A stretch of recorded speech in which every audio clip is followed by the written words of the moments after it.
महायुतीचा अजेंडा हा विकासाचा असून वेळेच्या आधी सर्व प्रकल्प मार्गी लावले जात आहेत, असं उपमुख्यमंत्री एकनाथ शिंदे यांनी या कार्यक्रमामध्ये सांगितलं. बीडीडी चाळीचा पुनर्विकास हा सरकारच्या वचनबद्धतेचाच ठोस पुरावा असल्याचंही ते म्हणाले. मुंबईतल्या मराठी माणसाला मुंबईतच घरं उपलब्ध करून देण्याचा निर्णय महायुती सरकार प्रत्यक्षात अंमलात आणत आहे. पुनर्वसन प्रकल्पाच्या माध्यमातून अतिशय दर्जेदार घरं वेगानं उपलब्ध करून दिली जात आहेत, असं त्यांनी सांगितलं. पुनर्विकासाच्या माध्यमातून मराठी माणसाला हक्काची घरं सन्मानानं मिळवून देणं हे अभिमानास्पद असल्याचंही ते म्हणाले. मुंबईमध्ये पायाभूत सुविधा वेगानं भक्कम केल्या जात आहेत. रस्त्यांचं काँक्रिटीकरण, चांगली परिवहन व्यवस्था या कामातून मुंबई समृद्ध होत आहे, असंही ते म्हणाले.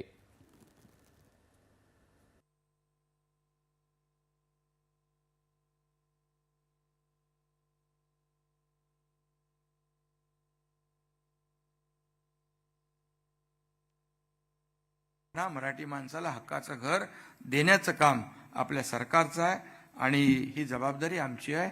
ती पूर्णपणे प्रामाणिकपणे आम्ही पार पाडू. पुढच्या काही काळामध्ये 5-7 वर्षामध्ये 70,000 कोटींची गुंतवणूक करून 35 लाख घरं बांधण्याचा संकल्प जो आहे आपल्या सरकारचा महायुतीच्या टप्प्याटप्प्याने होईल. एकदम होणार नाही, परंतु टप्प्याटप्प्याने देखील सर्वांनी सहकार्य केलं पाहिजे. आणि खऱ्या अर्थाने हे सर्व जे काही झोपडपट्टीमध्ये राहणारे लोक आहे त्यांना क्लस्टरच्या माध्यमातून क्लस्टर आपण आणलं.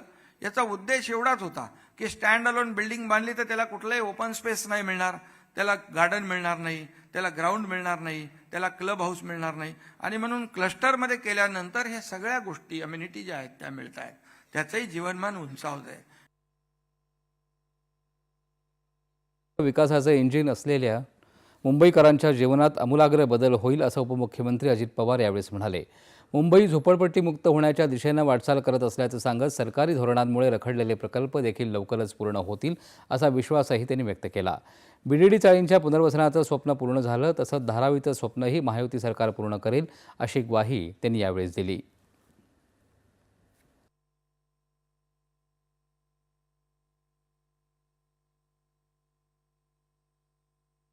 जसं बीडीडी चाळीचं स्वप्न पूर्ण झालं, मी माझ्या मुख्यमंत्री उपमुख्यमंत्र्यांना सगळ्यांच्या साक्षीनं सांगतो, काही वर्षांनी धारावीचं स्वप्न देखील असंच पूर्ण होणार आहे.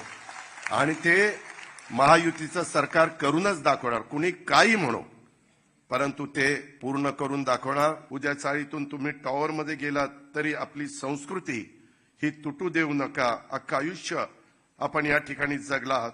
हे घर तुमचं स्वतःचं आहे आणि त्यामुळं कोणत्याही मोहात बळी पडू नका. पुन्हा कुठंतरी ते आपले मुंबईकर आपल्या मुंबईत राहिले पाहिजे.